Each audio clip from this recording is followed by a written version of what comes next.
you go to Nsight Graphics, we'll open this up. You can see each of the individual events that are occurring over the course of the frame. So it's very powerful in that you can inspect it that way. You can sort by CPU time or GPU time. And there's also what we call a scrubber, which is a timeline that shows you the different events that are occurring over the course of the frame.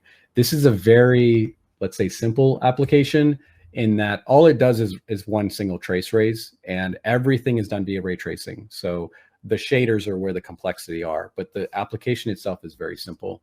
And so what we can do is we can actually look for trace raise using the filter here, and we can find the event for the trace raise there. And then from that, we can look at the raygen information. So raygen, remember the entry point that then opens up and shows you everything else that's happening. So the ray generation shader, we can look at the acceleration structures. There's a lot of other information we can look at here.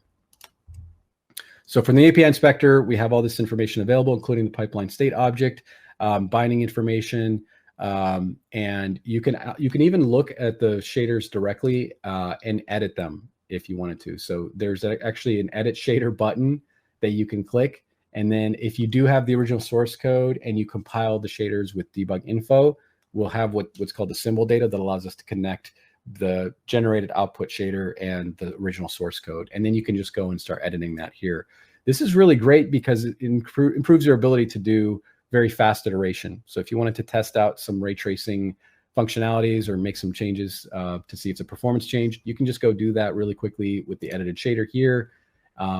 Compile it directly from within the tool and just keep making those modifications. So let's have a quick look at the acceleration structure. We talked about that a little bit. Very important for ray tracing. You click right there on TLAS, you'll be able to see the acceleration structure in the world that includes all of the different top-level acceleration structures as well. You can use WASD to, WASD to fly around the scene. You can use your mouse. Right mouse button will let you move the camera around a bit. And then what you can also do is you can kind of break out all the instances by clicking on the side here.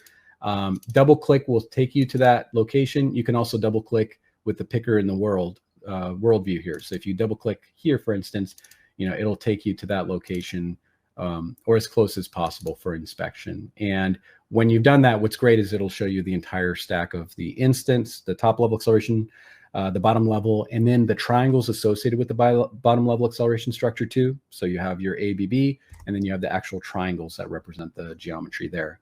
What's very, very powerful here, and we recommend people definitely use it as much as possible, is there's a lot of flags that tell you important information about the scene. And so I mentioned before, opaque versus non-opaque, any hit, the performance implications of that.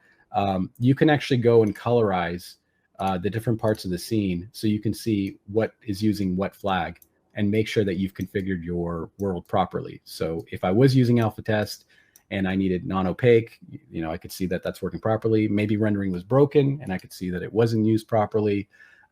Very powerful functionalities here. With the newer versions of Nsight Graphics, we're not using the very latest version here, but with the newer versions, we also have analysis modes for the acceleration structure that you can look at as well, that are incredibly powerful. And so I definitely recommend checking that out in the newer versions.